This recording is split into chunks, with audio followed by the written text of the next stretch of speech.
les enjeux et les préoccupations du domaine marchand, donc du point de vue financier, de l'exploitation, le port autonome de Dakar sur 2022 et 2023 a affiché de très belles embellies.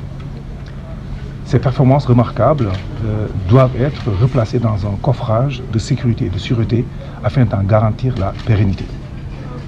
Comme l'a dit le capitaine de vaisseau tout à l'heure, il n'y a pas de nouvelles menaces. C'est juste encadrer les menaces et accompagner le port. Le port autonome de Dakar, comme on a dit, c'est le poumon de l'économie. Il y a 3116 navires qui arrivent au port chaque année, venant de tous les horizons.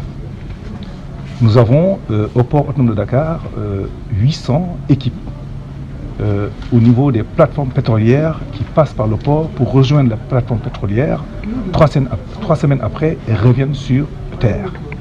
C'est à travers le port autonome de Dakar que ces opérations se font. Nous avons 2 millions de personnes qui transitent à partir du port. 1 million de personnes vont à Gorée chaque année. 1 million de personnes vont en Casamance chaque année.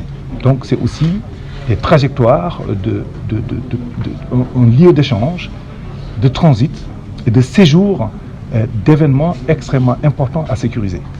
Au port autonome de Dakar, on décharge des produits pétroliers, de l'hydrocarbure. Nous déchargeons aussi des produits dangereux, donc nitrates et consorts. Et le port dispose des plans de sécurité. Nous avons aussi des interactions assez compliquées avec les riverains du port qui, en fonction de leur embarcation de fortune, viennent donc perturber le fonctionnement des navires, occasionnant donc aussi des dangers.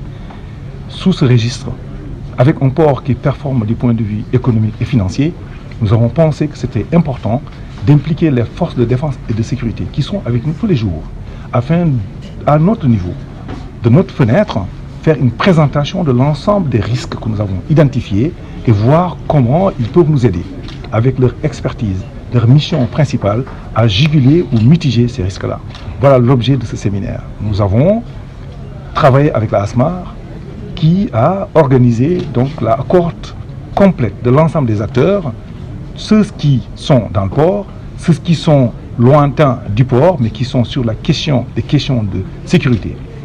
Nous avons aussi travaillé sur comment prendre en compte le développement du port autonome de Dakar avant la mise en service des ports principaux que le président Macky Sall a mis en place. Nous avons le port de Dayan, le port de Bargny-Sendou, le port de Daronga que le président a livré, le port de Ziguinchor qui est prêt à être mis en service, une mutualisation organisée de nos activités en relation avec les forces de défense et de sécurité. Pendant 3 jours, nous allons faire des sessions de réflexion pour sortir le plan le mieux indiqué pour pouvoir mitiger ce type de risque, ce type de défi. Nous l'appelons d'ailleurs, nous avons travaillé sur des défis commerciaux, des défis marchands, des défis financiers. La copie est propre et l'embellie est certaine, visible. Nous avons aussi mis en avant désormais les défis de sûreté et de sécurité qui nous sont inspirés par les excellents résultats des audits des gardes-côtes américaines qui ont consacré le port de Dakar étant la plateforme portuaire la plus sûre et la plus sécure de la sous-région.